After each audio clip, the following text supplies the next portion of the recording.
Alright, welcome back to the channel. Carrying on from the last episode where we actually discovered that the piston rings are actually broken. I've got a set on order now. Hopefully it shouldn't be too long. I was thinking about working on the drive shaft, the drive side, obviously with the clutch, primary, etc. Then I realised I can't. I've actually got to fit the gearbox, because I need that spline to actually go through, put the sprocket on, then obviously into the clutch. So that's the job for today. We're going to have a go at actually putting the gearbox back together, sliding it into the housing. Again, this one's a first for me because it is quite a different gearbox. So as I say, we're learning as we go. I'm just going to take my time and get it all in place. So I've got the actual parts I need out.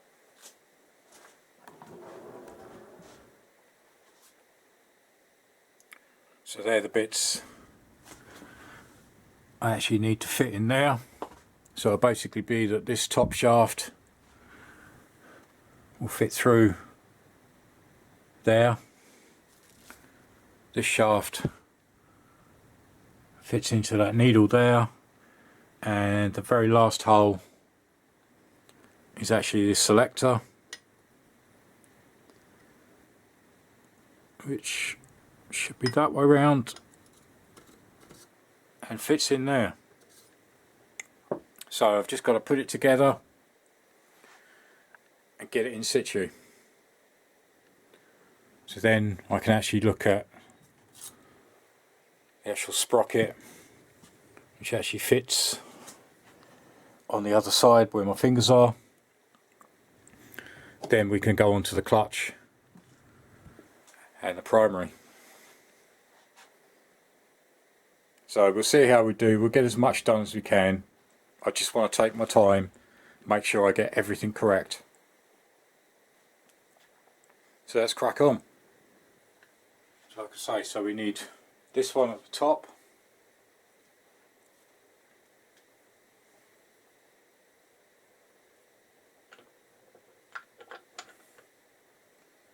this one at the bottom,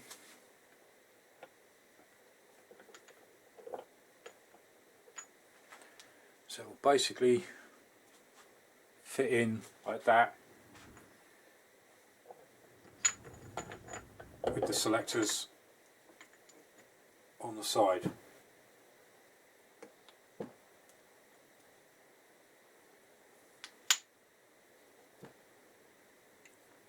So here's the selectors and the rod.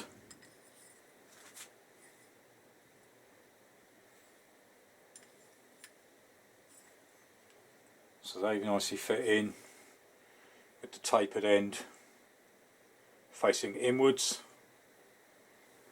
and then that fits up just inside there.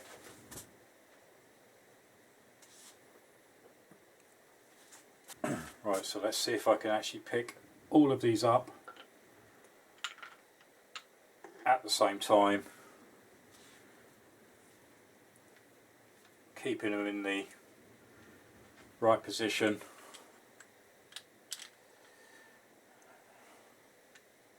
With the selector actually in place, it slots over. As you can see, it's got slots in it. It slots over these grooves.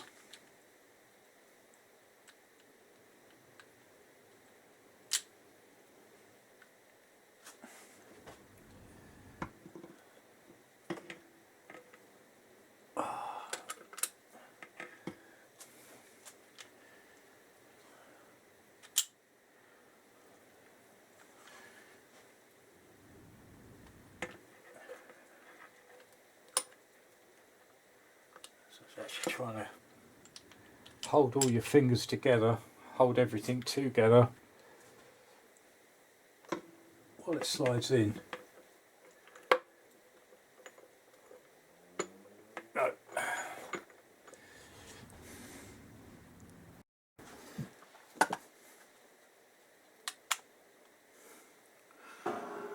So that's all finally in position. It was difficult to film, so I didn't, because there's just no room to get your hands in there and a camera. But selectors are all in place, and that goes all the way through.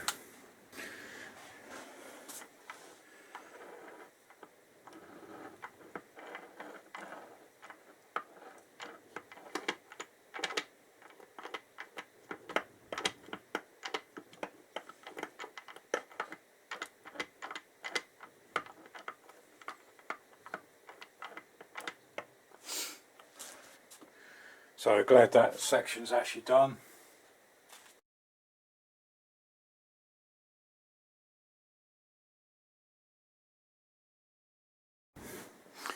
Right, so thrush washer in place, and the actual plunger, which will actually connect these actual selectors, actually fit in these grooves. So that's all in place, all lined up, ready to go in. Fingers crossed.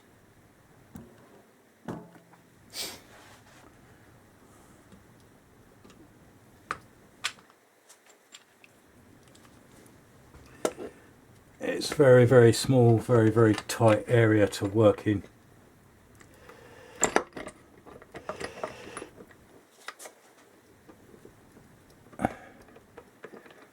So whether everything's going to line up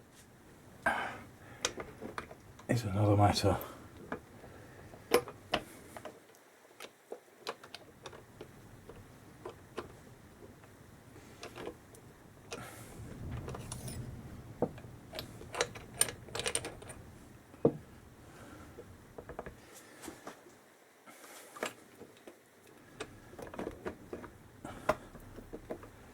Right, the problem I've got is actually trying to get these in that groove system,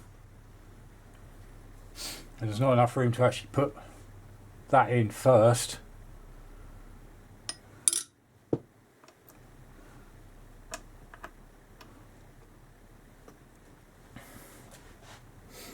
Alright, let's have a think about this. Alright, so that's finally all in place.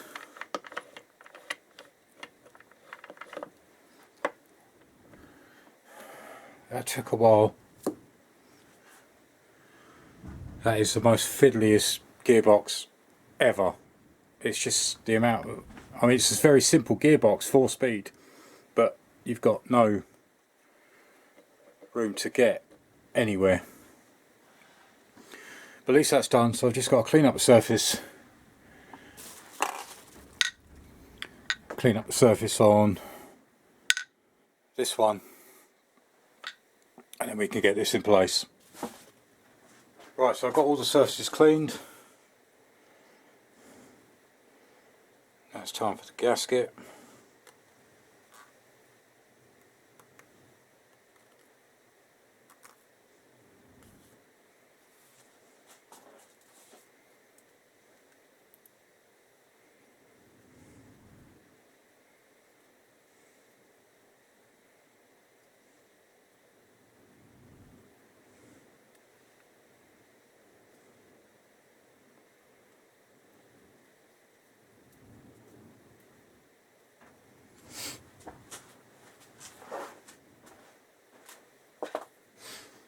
Right, so now for the casing.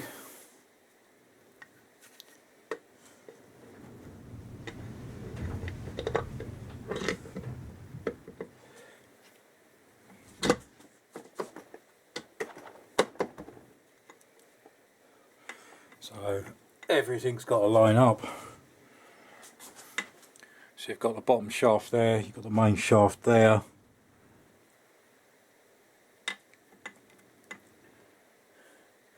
And we've got the inner shaft which will fit the other side of that.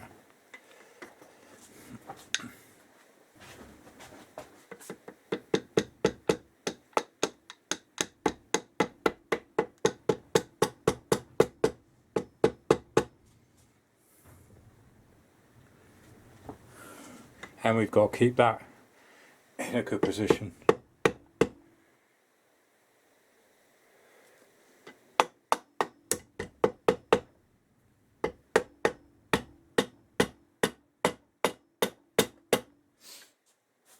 Alright, let me just put the engine up so it's facing straight up and be a bit easier. Alright, so I've just supported the back.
Right, and that's nicely in position.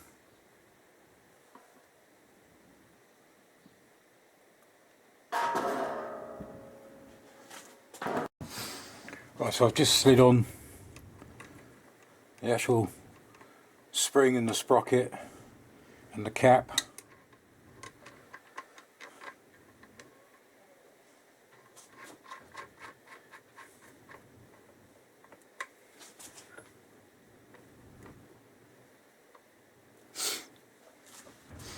And the nut.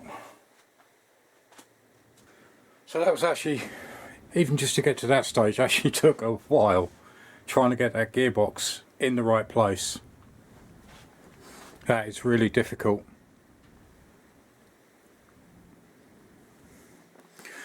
Yeah, I also forgot that I've put the plunger up inside, and there was like a tube which screws in as well, so they've both gone in.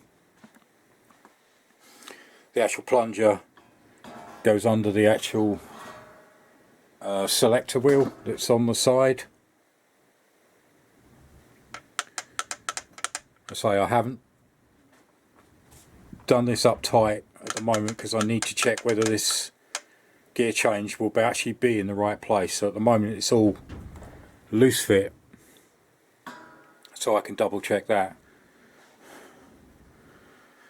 But that's where we are at the moment. So we've moved on again. As I say, I wanted to try and get the timing side done. Sorry, the drive side done. But that will probably have to wait now until the next one. We'll just slowly take it as it is. I want to try and get this side as best as I can get it. But as I say, I need to just check whether that is in the right position. Well, so thanks for joining me on that one. As I say, didn't get as far as I wanted to because it did take so long to actually get the gears shafts actually in place. That was such a fiddly job. I mean, obviously what I filmed was nowhere near how long it took. It took hours and hours just to try and get your hand in to actually try and get them in position, but they're now in. As I say, I'm going to check whether this is in the right place. If not, I can just pull this off, readjust. That's why I haven't torqued down that nut. Now that the gearbox side is done, as I say, I'm still waiting for the piston rings to turn up. I can move across to the primary side. So obviously we've got, if you remember, we've got the main front sprocket which fits down in there. Probably have to get another tab washer. But then we can move on to the actual primary wheel, the primary chain and the clutch. So next episode, while we're still waiting for the piston rings, we can move on to the primary side. Any comments in the comments box below? I appreciate all your feedback, all your comments. Anybody that's building these, has built them, I'd love to hear from you. It's always worth gaining experience and talking to other people. Any comments in the comments box below? As I say, I really appreciate your feedback, all your comments. It means a great deal. There are links to other videos at the end of the video, Once again, thanks for watching. Join me again next time. Cheers. Bye.